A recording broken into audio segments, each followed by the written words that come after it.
Nope.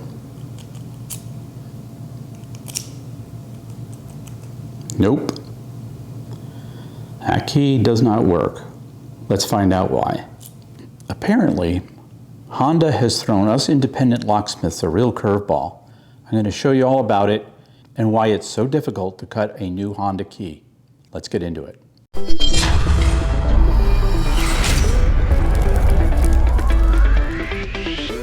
Hey folks, Fix It Rick here.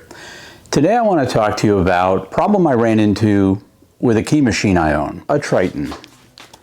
I've owned this machine for about 3 years, and to tell you the honest truth, it is a workhorse. It has done so many different keys for me. It can decode key codes, and I get updates fairly regularly, which keep me up to date. So when I got a customer call the other day for a Honda 2024 emergency key, I thought, well, shouldn't be a problem, right? Before I went to the customers, I looked up the Honda Civic 2024 and noticed it only goes to 2020. I went and called tech support, and tech support very kindly explained, I don't have the Triton Plus, I have the Triton, the older Triton, and it does not do the newer Honda security keys. So I thought, well, what do I do now? Did some thinking about it, and I remembered that my Triton does custom keys, which means you can set up how it cuts the key in all the different dimensions. And what I did was I set up a profile for the two different sides of the new Honda key.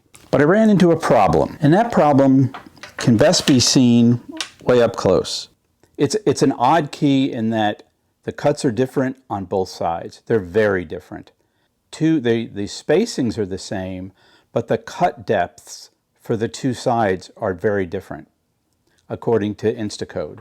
I thought, well, you know, you do have the ability to make custom keys on the Triton.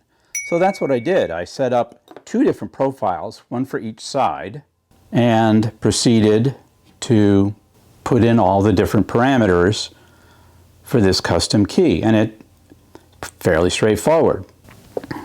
But the key didn't work. Since I didn't have a working key for this customer, and I wasn't at all sure what was going on, I purchased a Honda lock and the corresponding keys, which had the key code on the tag, so I could look up the cuts. Sure enough, there is the ridge that is so difficult to cut, and on the opposite side, there's also a tiny ridge that's apparently critical to cut. Actually, this one's real difficult to see, but it's there. I proceeded to put a bunch of cuts ahead of the 4 cuts, calling them depth 1, figuring that would cut my ridge, and then put the actual cuts as the last 4. And that, as you can see in the diagram, that would cut a ridge. But then I ran into something else. When you go to put this in the jig, line it up as you need to, see where it sits? The cutter knows that that's too low. And to actually cut that ridge, it would cut into the jaw. So that's a no-no. And the machine knows it, and it won't cut that. That's like 3 strikes and you're out. There's no way with the Triton 1 that you can cut that. Triton 1 will not do it. So if you're a locksmith and you do automotive locksmithing and you have a Triton, an older Triton, be aware of this. You cannot cut the newer Honda high security keys with this machine.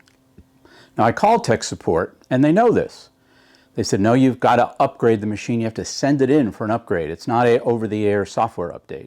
And it's a hardware and software upgrade apparently for $500. It's a very heavy machine. It's got to be another $100 to ship it securely. So call it $600. So here I have this major investment in a key cutting machine that isn't going to cut Honda high security keys. I don't know if there's any other car manufacturers that are following Honda's lead with this high security key. I hope not, because if you own an older Triton, you have to pass up jobs or send it in for the expensive upgrade. The Triton Plus is a $5,000 machine. That's not going to happen when I've made this investment.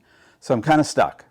I'm told their competitors can cut these keys, like the Dolphin, Condor. I don't know that for a fact, but that's what I've been told. In any event, this is Fix It Rick with a locksmithing tip. I hope this is helpful in some way, please leave your comments below. Thanks, and we'll see you in the next one.